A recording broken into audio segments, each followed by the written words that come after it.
They say secrets always find a way to come out, no matter how deep you bury them. For Daniel, that truth came crashing down inside the grand walls of a five-star hotel, the very place he thought would keep his secret safe. It was a warm Friday evening. The city lights sparkled like fireflies, and Daniel's heart raced faster than his car's engine. Sitting beside him was Clara, young, beautiful, and everything his wife Marion no longer was, or so he told himself. He parked in front of the Regal Pearl Hotel, the city's newest and most exclusive five-star retreat.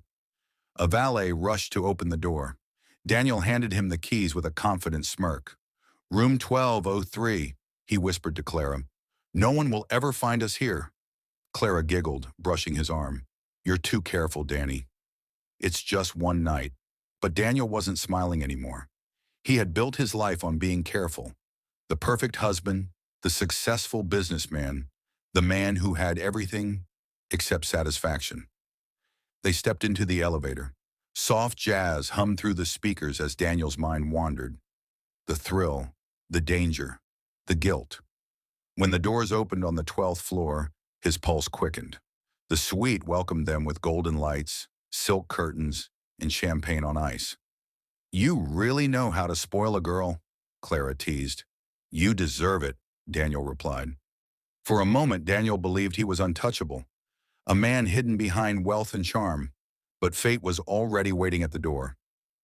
Hours later, after dinner, laughter, and too much wine, a sharp knock echoed through the suite. 3 knocks, firm, confident. Daniel frowned. "Room service?" At this hour, he opened the door and froze.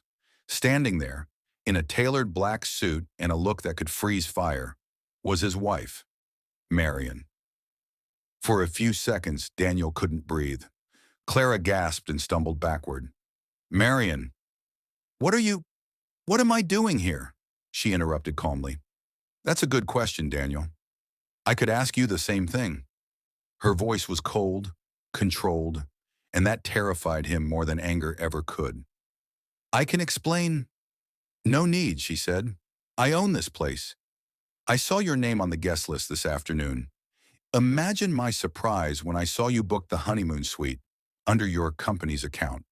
Daniel's knees went weak. "You own this hotel?" Marion smiled faintly. "As of 2 weeks ago. My late uncle left it to me. You'd know that if you still came home long enough to talk." The silence was suffocating.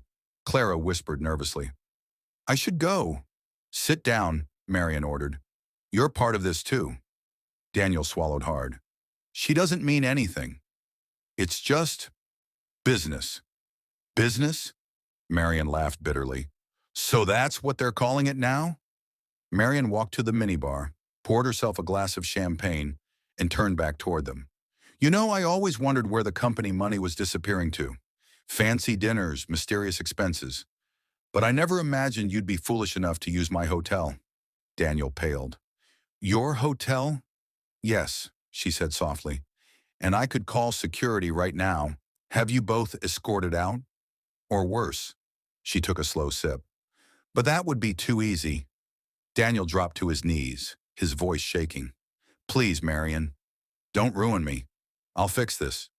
She looked down at him. No hatred, just deep disappointment. "You already ruined yourself." Marion turned to Clara. "You knew he was married, didn't you?" Clara nodded, trembling. "Good. Then you'll understand this next part." She reached into her purse, pulled out an envelope, and placed it on the glass table. "Inside are the divorce papers, already signed. You'll also find every company receipt you use for these little adventures.